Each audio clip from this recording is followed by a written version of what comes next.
Now there are some tricky cases where something fits this form, it doesn't necessarily look like it fits this form, so you have to have ways to get around that, etc.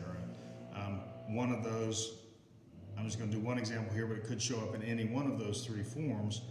What if we have this? The integral of dx over 4x squared plus 4x plus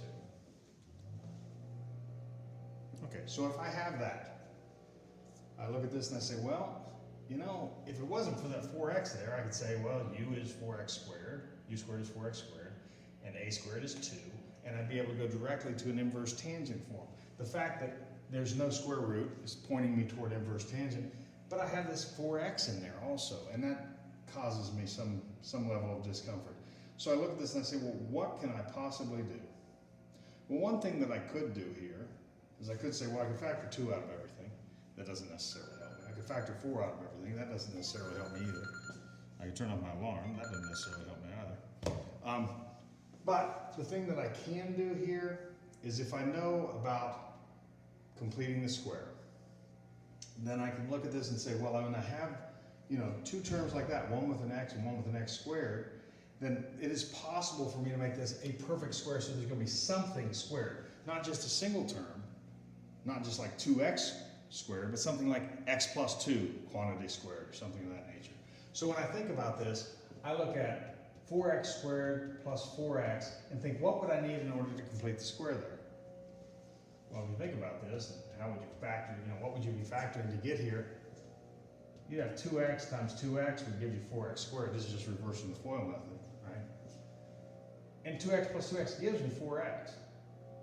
So that tells me the other term here must be a plus 1, right? Because 2x plus 2x is 4x. That means the other term that I want to see is a 1.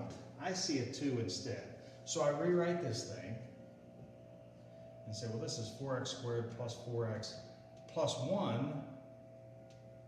kind of put parentheses around that and say, if I use 1, then I've got another 1 left.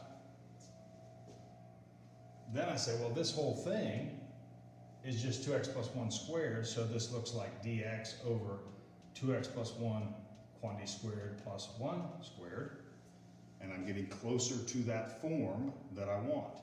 And so I say, oh, now this would be that form. I wanted u squared, but I've got 2x plus 1 quantity squared. That means u is 2x plus 1.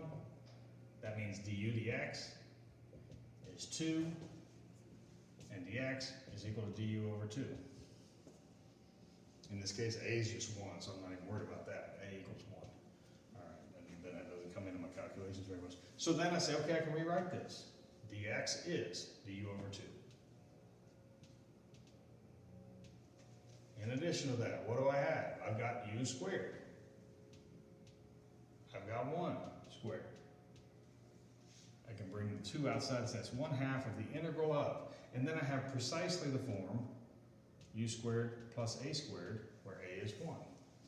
And so I say that was inverse tangent. Therefore, I've got the 1/2 already.